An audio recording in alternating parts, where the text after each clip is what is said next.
I shopped at the dollar store this week, and I have a friend who shopped at the dollar store as well. They picked up a USB cable from the dollar store, and sounds fine and good.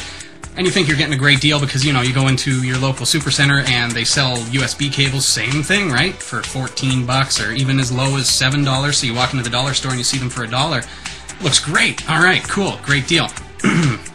My friend calls me up, and he's also a viewer of the show. I'm sure a lot of you are familiar with him, Windjammer.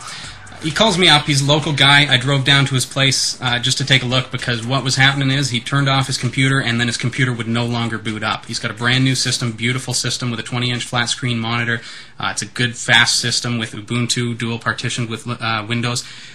So anyways, we did a little bit of diagnostic troubleshooting and take a look at the system and find out what's going on. His scanner originally wasn't working and he was having trouble with his printer and things like that, so you know, he let me know about that, but all of a sudden he couldn't even turn on his computer.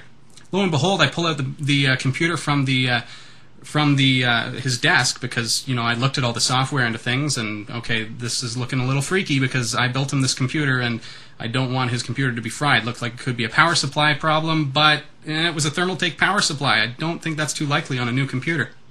I mean, it's rare enough for a Thermaltake to go, but after only a few months, I don't think so. So anyways, his dollar store USB cable, as I pulled it out, the end of the USB cable actually kind of popped right off. And I had a look back there at the back of his computer, and unbelievable. This thing was actually, it was so cheap that it was actually broken on the back of his computer where it was plugged in, just from the little bit of tension there on the back of his system every time he pulls it out and moves it back. So because of the way that it was sitting, it was actually shorting out the 5-volt channel on his computer. Any other computer, you know, a cheaper computer or an older computer, that could have fried the computer. That could have actually damaged the computer. Could have blown out capacitors on the motherboard. Could have damaged the power supply. Could have wreaked a lot of havoc, and it could have been very, very expensive for him to repair that.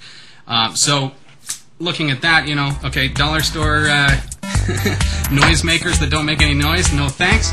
Dollar store USB cables, no thank you. Stay away from them.